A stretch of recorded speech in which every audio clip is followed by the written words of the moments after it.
Hello viewers, আসসালামু আলাইকুম। আমি খাদিজা চলে এসেছি নতুন আরেকটি ফুলকারি ডিজাইনের ভিডিও নিয়ে। নীল রঙের কামিজটিতে শেড সুতার কালার কম্বিনেশন করে কিভাবে ডিজাইনটি সেলাই করলাম তা আজকের ভিডিওতে দেখিয়ে দিচ্ছি। সুতি ভয়েল কাপড়ের উপর ডিজাইনটি সেলাই করেছি। আপনারা চাইলে যে কোনো ধরনের কাপড়ের উপর এই স্টিচগুলো দিয়ে ডিজাইনটি সেলাই করতে পারবেন। আর ডিজাইনটির ড্রয়িং অলরেডি আমার চ্যানেলে আপলোড করেছি। ডেসক্রিপশন বক্সে থাকা লিঙ্ক থেকে আপনারা চাইলে ড্রয়িং ভিডিওটি দেখে নিতে পারেন। ফুলকারি ডিজাইনটি সেলাই করার জন্য আমি 4টি কালারের সুতা নিয়েছি। ম্যাজেন্ডা, গোলাপি, কড়া সবুজ এবং হালকা সবুজ রঙের সুতা।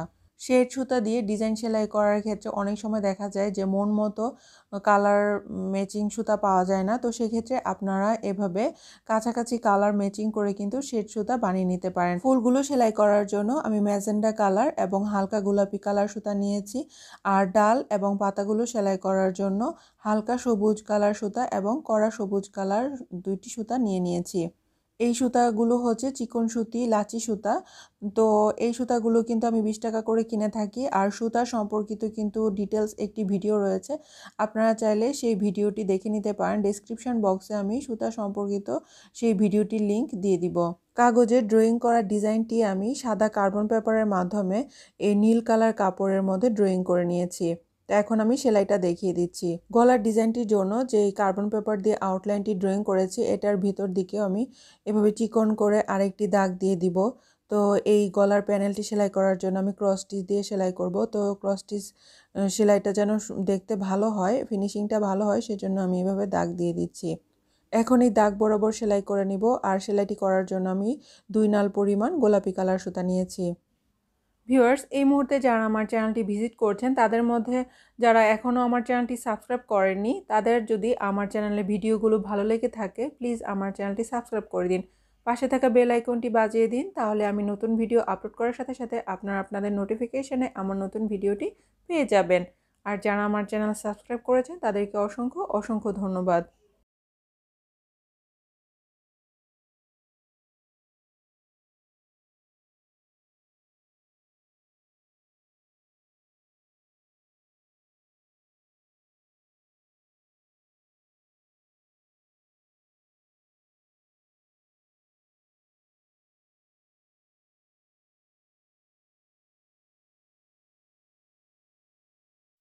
সবটুকু গলার দাগের মধ্যে আমি এভাবে ক্রস স্টিচ দিয়ে সেলাই করে নিব। আর ডিজাইনের মাঝখানে যে রাউন্ড শেপগুলো ড্রয়িং করেছিলাম এখানে আমি ভরা স্টিচ দিয়ে সেলাই করে নিব। তো আপনারা চাইলে এখানে ডলার, স্টোন বা বোতামও লাগিয়ে নিতে পারেন।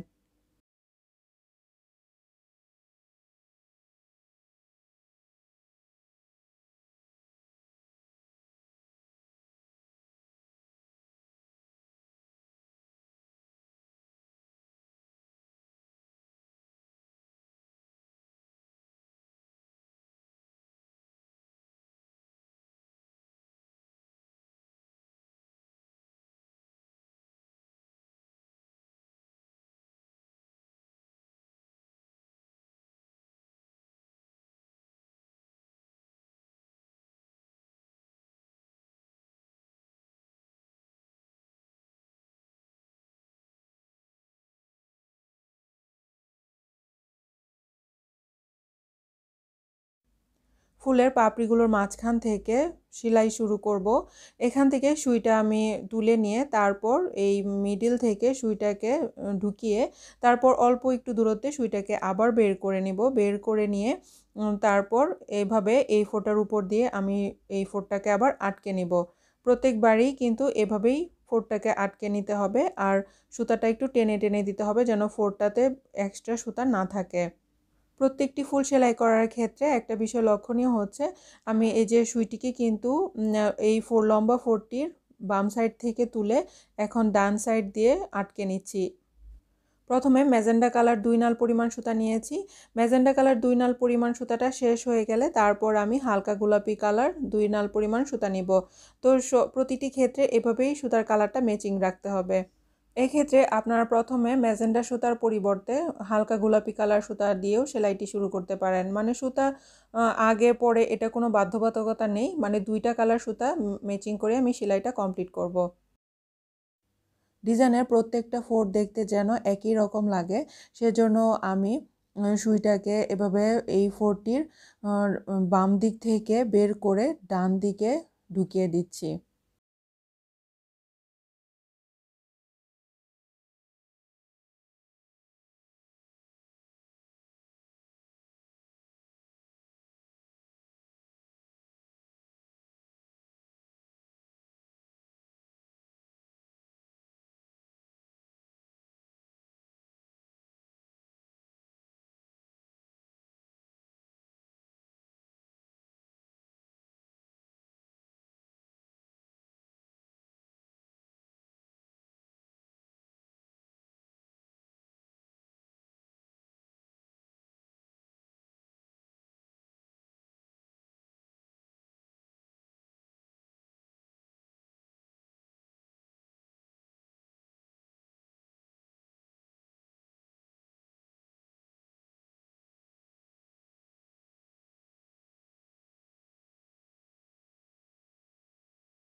ম্যাজেন্ডা কালার 2 নাল পরিমাণ সুতা দিয়ে যতটুকু ফুল সেলাই করা যায় ততটুকু ফুল সেলাই করার পর আমি গোলাপি 2 নাল পরিমাণ সুতা নিয়ে নিব।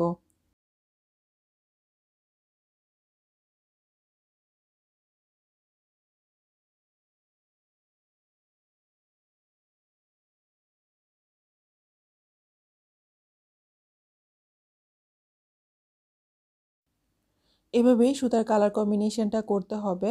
তো প্রথমে কিন্তু আমি ম্যাজেন্ডা সুতা না নিয়ে যদি হালকা গোলাপি কালার সুতা নিতাম তাহলেও হতো। তো এটাই আপনারা খেয়াল রাখবেন যে প্রথমে একটি কালার সুতা শেষ হলে দ্বিতীয়বার যখন আবার সুতা নেবেন তখন অন্য আরেকটি কালারের সুতা নিয়ে বাকি ডিজাইনটা সেলাই করবেন।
প্রত্যেকটি ফুলেই এভাবে হালকা গোলাপি এবং ম্যাজেন্ডা কালার সুতার কম্বিনেশন করে ভরার স্টিচ দিয়ে সেলাই করে নিব। এখন আমি পাতাগুলো এবং ডালগুলো সেলাই করব। ডাল ফোর দিয়ে ডালগুলো সেলাই করব। হালকা সবুজ কালার সুতাটা প্রথমে 2 নাল পরিমাণ নিয়েছি, তারপর এই হালকা সবুজ কালার সুতাটা শেষ হলে আমি কড়া 2 নাল পরিমাণ সুতা নিব।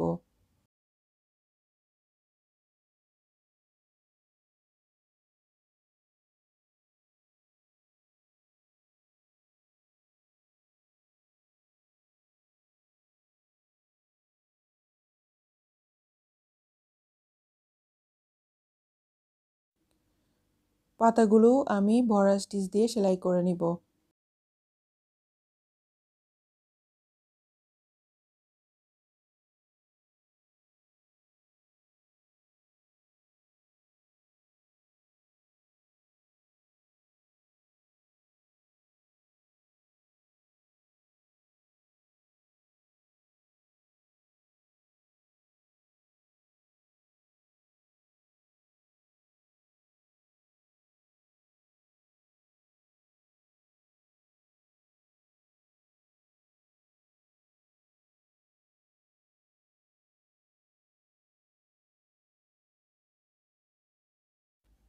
ভিউয়ার্স, আজকের ভিডিওটি কেমন হয়েছে এবং ভিডিও সম্পর্কে কোনো কিছু জানার থাকলে অবশ্যই কমেন্টস করে জানাবেন। ভালো লাগলে লাইক শেয়ার করতে ভুলবেন না। তো সম্পূর্ণ ডিজাইনটা কিন্তু আমি এভাবেই সেলাই করে নিব। আর অনেক ভিডিওর কমেন্টস বক্সেই একটা প্রশ্ন থাকে যে সেলাই ফ্রেম খোলার পর কুঁচকে যায়। তো আমি এই সেলাইটা মাত্রই শেষ করলাম। মাত্র শেষ করার পর ফ্রেমটা একদম সরাসরি খুলে দেখাচ্ছি। আমি কিন্তু এখনও আয়রন করিনি, তো সেলাইটা কিন্তু একটুকু কুঁচকে যায়নি। তো একদম কাছ থেকে দেখিয়ে দিচ্ছি। এই সেলাইটা কিন্তু অনেকেই সেলাই করলে বলে কুঁচকে যায়, তো আমি সেলাই করেছি একটুকু কুঁচকে যায়নি। তো আপনারা ফ্রেমটা খুব ভালোভাবে সেটিং করে নেবেন। ফ্রেম সেটিং করাটা খুবই জরুরি।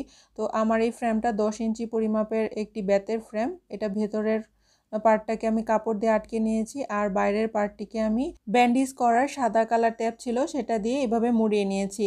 তো আপনারা কাপড় দিয়ে এভাবে মুড়িয়ে নেবেন, তাহলে ফ্রেমটি কাপড়ের সাথে খুব টাইট করে আটকে থাকবে।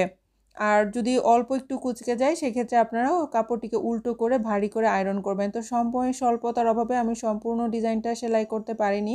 তো আপনারা কিন্তু সম্পূর্ণ ডিজাইনটা এভাবেই সেলাই করে নেবেন। তো আজকে এ পর্যন্তই। আল্লাহ হাফেজ।